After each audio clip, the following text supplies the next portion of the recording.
हम फिर से लेकर आ चुके हैं आप लोगों के लिए शाम की सभी ताज़ा और बड़ी खबरें। फटाफट अंदाज में एक एक कर बताएंगे आपको आज देश और दुनिया से क्या बड़ी खबरें निकल कर सामने आ रही हैं।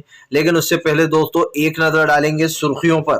प्रधानमंत्री नरेंद्र मोदी के ऊपर गरजे राहुल गांधी, बोले देश की अर्थव्यवस्था पूरी तरीके से चौपट, अडानी और अंबानी के बल पर चल रहा देश। वहीं पर अगली बड़ी खबर में हम आपको बताएंगे दोस्तों, गृह मंत्री अमित शाह की रैली से भीड़ रही नदारत, भीड़ में से लोग उठकर भागे, जबरन रोका गया लड़कियों को, सोशल मीडिया पर वीडियो वायरल।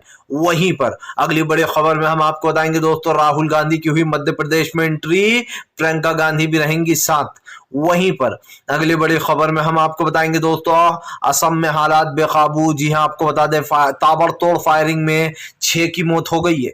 वहीं पर अगली बड़ी खबर में हम आपको बताएंगे दोस्तों, एमसीडी चुनाव में बीजेपी ने काटा 11 बागियों का पत्ता, 6 साल के लिए किया सस्पेंड। बताएंगे कैसे बीजेपी के खिलाफ ही हुंकार भर ली थी। वहीं पर अगली बड़ी खबर में हम आपको बताएंगे दोस्तों, प्रधानमंत्री नरेंद्र मोदी के खिलाफ गुजरात में राहुल का दोस्तों आदिवासी कार्ड, बीजेपी हुई चारों खाने चित। वहीं पर अगली बड़ी खबर में हम आपको बताएंगे दोस्तों, दरअसल आपको बता दें फीफा विश्व कप में जाकिर नायक को बुलाए जाने के बाद कतर का बहिष्कार करने की बात कर रहा है भारत। बोले जाकिर नायक भगोड़े को क्यों बुलाया है, इसके बारे में भी बताएंगे। वहीं पर अगली बड़ी खबर में हम आपको बताएंगे दोस्तों, आज पटना पहुंचे आदित्य ठाकरे, तेजस्वी से करेंगे मुलाकात। वहीं पर अगली बड़ी खबर में हम आपको बताएंगे, ओवैसी का बीजेपी कांग्रेस और आम आदमी पार्टी के ऊपर बड़ा हमला। बोले फिलहाल कांग्रेस नहीं जीत सकती, 27 साल से चाय पिला रही मोदी सरकार और मोदी करती है गरीबों का अपमान, नहीं आया किसी के भी खाते में कुछ, इसके बारे में भी बताएंगे। वहीं पर अगली बड़ी खबर में हम आपको बताएंगे दोस्तों, अखिलेश ने दिया सैफई में बड़ा बयान। बोले फिर उतरेंगे सैफई में बॉलीवुड के सितारे, इसके बारे में भी बताएंगे। तो सारी खबरें फटाफट अंदाज में देंगे, एक एक कर देंगे। फिलहाल फिर चलिए बढ़ते हैं सबसे पहली और सबसे बड़ी खबर की ओर। दरअसल दोस्तों आपको बता दें, असदुद्दीन ओवैसी का बीजेपी के ऊपर बड़ा हमला। बोले नहीं आया किसी के खाते में पैसा, चाय पिला पिला कर बीजेपी हरा रही है कांग्रेस को। दरअसल आपको बता दें दोस्तों, ओवैसी इन दिनों कांग्रेस को घेरने में लगे। ओवैसी का कहना है कि अब कांग्रेस फिर से कहेगी कि आ गया वोट कटवा, वोट काटने और हमारे वोट काटेगा। ओवैसी ने कहा कि भैया हम चुनाव वोट काटने नहीं बल्कि लोगों को जोड़ने आए हैं, लोगों की मदद करने आए हैं। ओवैसी ने कहा कि फिलहाल 27 साल से बीजेपी नरेंद्र मोदी और कांग्रेस को चाय पिला पिला कर हरा रहे हैं और कांग्रेस जीत नहीं पा रही। जबकि दोस्तों आप भी जानते हैं कि पिछली बार महज 10 सीटों से कांग्रेस चूक गई थी, लेकिन अब की बार ओवैसी दोस्तों पूरा बीजेपी का फायदा कराने गए। उन्हें पता है अब की बार बीजेपी कहीं से कहीं तक जीतने वाली नहीं है, लेकिन अगर फायदा कराया जाएगा सीटों में तो बीजेपी जीत सकती है। और इसीलिए असदुद्दीन ओवैसी इस तरीके का बयान दे रहा है। ओवैसी यही नहीं रुके, उन्होंने कहा कि फिलहाल बीजेपी वाले जो है, मोदी कहते हैं कि लोगों के खाते में 15-15 लाख आएंगे, इतना पैसा आएगा, लेकिन किसी के खाते में कुछ नहीं आया। प्रधानमंत्री नरेंद्र मोदी आपको बता दें, असदुद्दीन ओवैसी ने कहा कि फिलहाल ये मीडिया हमसे कहती है कि आप भड़काऊ भाईजान है, भड़काऊ भाईजान, सब आपका नाम यही रख चुके हैं, आप लोग भड़काऊ भाषण देते। तभी ओवैसी ने कहा कि फिलहाल लोग हमारे बारे में कुछ भी कहते रहे, हमें कोई फर्क नहीं पड़ने वाला, लेकिन हमें भाईजान मत कहना, क्योंकि भाईजान का मतलब कुछ और ही होता है। वहीं दूसरी तरफ दोस्तों साफ दिखाई दे रहा है कि ओवैसी बीजेपी के साथ साथ कांग्रेस को ज्यादा घेरने में लगे, क्योंकि उन्होंने एक भी बार ये नहीं कहा दोस्तों अपने भाषण को, अगर आप इस भाषण को ध्यान से सुनेंगे दोस्तों तो आपको एक चीज समझ में आएगी कि ओवैसी ने एक भी बार ये नहीं कहा कि बीजेपी को वोट मत देना या बीजेपी को हम हराने आए हैं, क्योंकि बीजेपी हर जगह नफरत फैला रही है। आपने दोस्तों एक तरफ तो ओवैसी ये कहते हैं कि मैं मुसलमानों का रहनुमा हूं, मैं देश के लोगों का रहनुमा हूं, मैं इनकी मदद करता हूं, इनके साथ अगर कुछ अत्याचार होता है।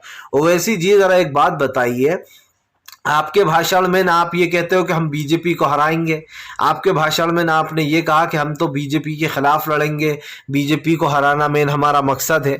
आपकी घूम फिर कर सुई सिर्फ कांग्रेस पर टिक जाती। क्यों? क्योंकि आप अच्छे से जानते हैं कि जो मुस्लिम वोटर है वो कांग्रेस की तरफ रुख करता है, और आपकी यही चाल है बीजेपी के कहने पर कि आप मुस्लिम वोटरों को अपनी तरफ आकर्षित करें और बीजेपी का करा दें आप फायदा। बेसिकली दोस्तों आराम से कोई भी इस छोटी सी बात को समझ सकता है। चलिए बढ़ते हैं एक और अगली बिग ब्रेकिंग की तरफ। बता दोस्तों अगली जो बड़ी खबर निकल कर आ रही है, आपको बता दोस्तों गृह मंत्री अमित शाह की रैली में भीड़ रही गायब, लड़कियों को जबरन बिठाया। आपको बता दें दोस्तों इन दिनों गृह मंत्री अमित शाह और नरेंद्र मोदी दोनों ही गुजरात के दौरे पर है, लेकिन दोस्तों इनकी रैलियों में भीड़ का अता पता ही नहीं है। जबरदस्ती लोगों को बिठाया जा रहा बंधक बनाकर, और ये इसका वीडियो भी एक सोशल मीडिया पर वायरल हो गया। दरअसल आपको बता दें जब गृह मंत्री अमित शाह की रैली में भीड़ नहीं आई तो इस दौरान दोस्तों एक सोशल मीडिया पर वीडियो वायरल हो गया, जहां पर जब लड़कियां उठकर जाने लगी तो बीजेपी का नेता उनसे कह रहा है कि अभी यहीं पर बैठो, कहीं जाने की जरूरत नहीं है, उन्हें जाने नहीं दिया। और बहुत सारी गर्ल्स थी उनको सीट पर बिठा दिया गया। यानी कि दोस्तों आप समझिए लोग प्रधानमंत्री नरेंद्र मोदी और गृह मंत्री अमित शाह का भाषण सुन सुनकर बोर हो चुके हैं।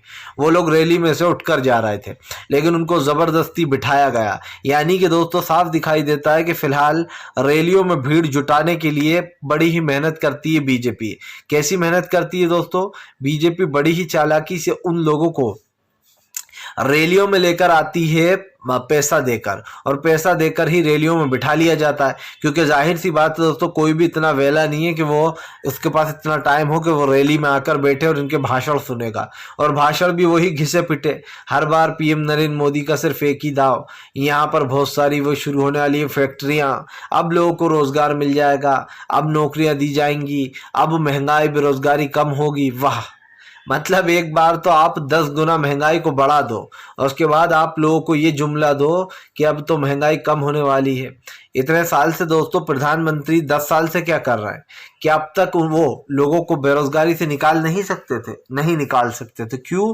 क्योंकि इस सरकार का सिर्फ एक ही मोटिव है दोस्तों, और वो मोटिव क्या है कि फिलहाल किसी भी तरीके से देश को बर्बाद करना है, महंगाई बढ़ाते चले जाना है और अडानी और अंबानी के हाथ में पूरे देश को सौंप देना है। ये आने वाला कल है आपका और हमारा। अगर बीजेपी को आप लोगों ने अब की बार वोट दिया तो समझ लेना कि बीजेपी दोस्तों अब बर्बादी की सारी हदें पार करेगी। चलिए बढ़ते हैं एक और अगली बिग ब्रेकिंग की तरफ। बता दोस्तों अगली जो बड़ी खबर निकल कर आ रही है, आपको बताते चलें दोस्तों एमसीडी चुनाव में भारतीय जनता पार्टी ने काटा 11 बागियों का पत्ता, 6 को किया सस्पेंड। जी हाँ, आपको बताते चले दोस्तों इन दिनों बीजेपी के खिलाफ बगावत उठ गई है, और ये बगावत कहीं और नहीं दोस्तों बल्कि अरविंद केजरीवाल की लगाई हुई चिंगारी है जो बीजेपी में फैल रही है। आपको याद हो दोस्तों दिल्ली में एमसीडी चुनाव होना है, ऐसे में एमसीडी चुनाव से पहले ही बीजेपी के खिलाफ मोर्चा खोल दिया है उनके बागियों ने। 11 बागियों ने बीजेपी के खिलाफ चाल चलना शुरू किया, आम आदमी पार्टी से मिलना शुरू किया, तो बीजेपी ने 11 में से 6 को सस्पेंड करा दिया है, 11 को सस्पेंड करा दिया है दोस्तों 6 साल के लिए। आपको बताते चलें दोस्तों 11 लोगों को 6 साल के लिए सस्पेंड कराया गया है और कहा गया है कि ये पार्टी से बगावत कर रहे थे, धोखा दे रहे थे। लेकिन दोस्तों आप समझिए जब यही काम विपक्ष की पार्टी के लोग करते हैं, बीजेपी उन्हें खरीद लेती है, पैसे का लालच देती है या फिर पद का लालच देती है। जब दूसरी पार्टी के लोग ये करते हैं तो बीजेपी कहती है कि वो लोग भी कांग्रेस में नहीं रहना चाहते। तो अब ये मान लिया जाए कि ये 11 भी बीजेपी में नहीं रहना चाहते, और जब विपक्ष के साथ ये होता है दोस्तों तो उनको सस्पेंड नहीं किया जाता है। आप समझिए बीजेपी बड़ी ही चालाकी से उन लोग को सस्पेंड ही नहीं होने देती है जो बीजेपी का साथ देते हैं दूसरी पार्टी के लोग। न जाने कितने बार कांग्रेस ने ये आरोप लगाया कि उनके नेताओं को खरीदने की कोशिश की जा रही है, इनको सस्पेंड कर दिया जाए, लेकिन चुनाव आयोग उन लोगों को सस्पेंड नहीं करता। और इससे साफ दिखाई देता है दोस्तों कि फिलहाल हमारे देश की स्थिति क्या है। जब बीजेपी के साथ कुछ भी हो तो फौरन उठकर आ जाती है बीजेपी और उसको इंसाफ भी मिल जाता है बीजेपी को। जाहिर सी बात है सारी संस्थाएं आपके कंट्रोल में हो, देश का प्रधानमंत्री बीजेपी का हो और बीजेपी के कहने पर सारा कानून चले तो फिर तो कोई उम्मीद रखना बेकार ही है।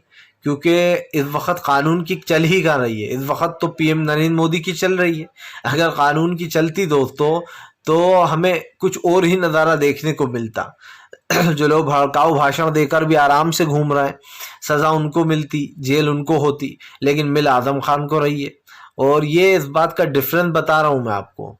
टी राजा, अनुराग ठाकुर, कपिल मिश्रा, नुपुर शर्मा, जिंदाल और भी न जाने तमाम बीजेपी के वो दिग्गज नेता, संगीत सोम, हजारों ऐसे नेताओं के नाम बता दूंगा जो आए दिन भड़काऊ भाषण देते हैं, लेकिन उनके ऊपर कार्रवाई तो बहुत दूर की बात है। इन मुद्दों को मीडिया दबा देती है। हाँ, अगर यही काम कोई मुस्लिम बंदा कर दे या कोई मुस्लिम व्यक्ति बोल दे या फिर किसी और पार्टी का बोल दे तो उसके खिलाफ दिन रात न्यूज़ चैनलों पर न्यूज़ चलाई जाती है, देखिए कैसे एक धर्म के खिलाफ उगला जहर। लेकिन यही काम बीजेपी करे तो छुपा लो। चलिए बढ़ते हैं एक और अगली बिग ब्रेकिंग की तरफ। बता दोस्तों अगली जो बड़ी खबर निकल कर आ रही है, आपको बता दोस्तों ओवैसी का केजरीवाल के ऊपर बड़ा हमला, बोले फिलहाल ये छोटा रिचार्ज देश के लिए है बर्बादी का सामान। दरअसल दोस्तों असदुद्दीन ओवैसी ने केजरीवाल के ऊपर हमला बोल दिया। ओवैसी का कहना है कि फिलहाल केजरीवाल की राजनीति का पैटर्न भी पीएम नरेंद्र मोदी की राजनीति का पैटर्न ही है, यानी कि भगवा और आरएसएस। आपको बता दें ओवैसी ने कहा कि फिलहाल केजरीवाल भी पीएम नरेंद्र मोदी की राह पर चल रहा है, आगे चलकर वो भी यही सब कुछ करेंगे जो आज पीएम नरेंद्र मोदी देश में कर रहा है। आपको बताते चलें दोस्तों, केजरीवाल के ऊपर आरोप लगाते हुए कहा अरविंद केजरीवाल ने कि फिलहाल कोई भी भरोसा नहीं, ओवैसी ने कहा केजरीवाल के ऊपर कोई भी भरोसा मत करना क्योंकि ये इस देश के लिए बर्बादी का सामान है। लेकिन दोस्तों समझ में ये नहीं आ रहा कि ओवैसी बीजेपी का रास्ता साफ क्यों करने में लगे हुए हैं। अगर ओवैसी को लगता है कि उन्हें देश में सपोर्ट देना चाहिए तो वो आम आदमी पार्टी की भी बुराई कर रहे हैं, वो दोस्तों कांग्रेस की भी बुराई कर रहे हैं और बीजेपी की इसलिए कर रहे हैं, थोड़ी बहुत कर रहे हैं। मैंने देखा क्योंकि पूरे वीडियो देखता हूं मैं उनके, बीजेपी की बहुत थोड़ी करते हैं। ऐसा लगता है दोस्तों कि जो मेन पार्टी है ओवैसी ने उसको तो छोड़ा, बाकी विपक्ष जो चुनाव लड़ रहे हैं सामने बीजेपी के उनको घेर रहे हैं ओवैसी, ताकि उन लोगों को कमजोर किया जा सके। ओवैसी साहब दोस्तों भले ही आज ये बताते हो कि वो देश के लिए या मैं मुसलमानों के हक में खड़ा हूं, दरअसल दोस्तों ये भी बीजेपी की नस्ल के मुस्लिमों को ठगने का ओवैसी कोई भी जो है यहाँ पर एक भी घंटा या एक भी दिन नहीं छोड़ते। मुस्लिमों को लूटने की पूरी प्लानिंग ओवैसी के पास तैयार रहती है। अगर आप इतने अच्छे होते तो आप मदद करते, आप उन जगहों पर चुनाव नहीं लड़ते जहां कांग्रेस या विपक्ष खड़ा है, कांग्रेस खड़ी है। लेकिन दोस्तों यहाँ पर ये लोग यही करते, और सिर्फ ओवैसी नहीं दोस्तों, अरविंद केजरीवाल भी वही कर रहा है। केजरीवाल भी उन जगहों पर जा रहा है जहां पर कांग्रेस की सीधी टक्कर नरेंद्र मोदी से है। और आप इतना चालाक है दोस्तों केजरीवाल, आप देखिए कि उत्तर प्रदेश में केजरीवाल नहीं पहुंचा। क्यों? क्योंकि केजरीवाल को पता था कि उत्तर प्रदेश में दाल नहीं गलेगी। हल्का सा प्रचार करा बस ऐसा कि लोगों को लग जाए। गोवा में केजरीवाल पहुंचे, वहां पर लोगों ने ठेंगा दिखा दिया, सीटें ही नहीं मिली। उसके बाद दोस्तों केजरीवाल ने और भी कई जगह जहां चुनाव हुए थे उन जगहों पर केजरीवाल ने अपनी किस्मत आजमाई, हर जगह केजरीवाल को हार का सामना करना पड़ा।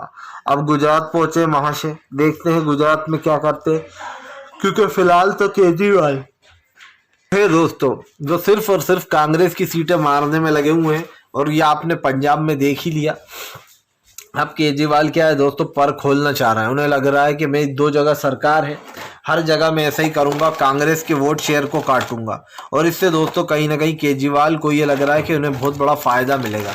लेकिन अफसोस की बात यह है दोस्तों कि अरविंद केजरीवाल पूरी तरीके से फेल हो चुके हैं और जनता जान चुकी है कि फिलहाल ओवैसी हो या केजरीवाल हो दोस्तों, ये एक ही थाली के चट्टे बट्टे हैं, एक ही राह पर चलते हैं और एक ही राह पर दोस्तों कहीं ना कहीं ये जा रहा है। इससे कहीं ना कहीं ये साफ हो जाता है कि फिलहाल बीजेपी की राजनीति दोस्तों सेम टू सेम है। चलिए बढ़ते हैं एक और अगली बिग ब्रेकिंग की तरफ। बता दोस्तों अगली जो बड़ी खबर निकल कर आ रही है, आज पटना जाएंगे आदित्य ठाकरे, तेजस्वी यादव से करेंगे मुलाकात। आपको बता दें दोस्तों आज पटना के दौरे पर जाने वाले आदित्य ठाकरे। उद्धव ठाकरे के बाद आदित्य ठाकरे ने पूरी शिवसेना की कमान संभाल ली है। ऐसे में आपको बता दें अब आदित्य ठाकरे ने एक बड़ा फैसला लिया है, जहां पर आदित्य ठाकरे आज तेजस्वी यादव से मिलने पहुंचे हैं। आपको बता दूं तेजस्वी यादव और आदित्य ठाकरे के बीच में काफी देर बाद भी चलेगी और इन दोनों के बीच में जो है यहाँ पर आगे की रणनीति चुनाव को लेकर भी मुलाकात होनी है। दरअसल दोस्तों सब जानते हैं बहुत जल्दी महाराष्ट्र में भी चुनाव आने वाला है और महाराष्ट्र के सपोर्ट के लिए उन्हें तेजस्वी यादव का भी सपोर्ट लगेगा, क्योंकि सब जानते हैं दोस्तों कि महाराष्ट्र में बहुत सारे बिहारी भी हैं। ऐसे में तेजस्वी यादव एक बड़ा सहारा हो सकते हैं दोस्तों बिहारियों का महाराष्ट्र में वोट लेने के लिए। तो वोट शेयर हासिल करने के लिए कई चीज़ें करते हुए यहाँ पर नजर आएंगे। लेकिन सबसे बड़ी बात ये भी है दोस्तों कि इस वक्त एक जो अंदाज लगा रहा है आप और हम कि क्या चल क्या रहा है देश में इस वक्त, आप समझिए राजनीति कहाँ टिकी हुई है। राजनीति दोस्तों कहीं ना कहीं 3-4 कंधों पर बैठी हुई है। पहले है राहुल गांधी, जो कि सिर्फ एक अकेले ऐसे नेता है जो पीएम नरेंद्र मोदी से अकेले सीधी टक्कर लेते हैं। आप देखिए बाकी तो क्या है, शुगर कोटेड करके बोलते हैं लोग, ऐसे नहीं ऐसा पीएम ये करें वो करें, लेकिन राहुल गांधी सीधे स्ट्रेट फॉरवर्ड बोलते हैं और बिल्कुल मुंह पर बोलते हैं। ये राहुल गांधी की सबसे अच्छी और बिल्कुल सबसे सही आदत है कि राहुल गांधी जब भी पंगा लेते हैं तो वो सीधा लेते हैं। और इस वक्त दोस्तों आदित्य ठाकरे को पता है कि बिहारियों के वोट पाने के लिए उनको तेजस्वी यादव से मिलना है, और आदित्य ठाकरे इस वक्त शिवसेना को और मजबूत करने में लगे। सब जानते हैं दोस्तों कि एकनाथ शिंदे ने शिवसेना के कई विधायकों को उड़ा लिया। ऐसे में अब शिवसेना को मजबूत करने के लिए आदित्य ठाकरे पूरी जान फूंक रहा है। ये कहना गलत नहीं होगा दोस्तों कि एकनाथ शिंदे तो अभी आए हैं और जल्दी ही चले भी जाएंगे। ज्यादा दिन तक दोस्तों बेईमानों को झेलती नहीं है जनता। जो लोग बेईमानी करते हैं जनता उन्हें दोस्तों आईना जरूर दिखाती है, और फिर से एक बार जो है यहाँ पर दिखाएगी, क्योंकि ये साफ दिखाई दे रहा है कि फिलहाल इस वक्त बीजेपी को पूरी तरीके से एक बड़ा झटका लगेगा फिलहाल। तो ये है, चलिए बढ़ते हैं एक और अगली बिग ब्रेकिंग की तरफ। बता दोस्तों अगली जो बड़ी खबर निकल कर आ रही है आपको बताते चले दोस्तों, गुजरात में खोला राहुल गांधी ने मोर्चा, बोले आदिवासियों को देश से हटाने की फिराक मोदी सरकार की, जंगल काट के जंगलों में भी बसाएगी अडानी और अंबानी को।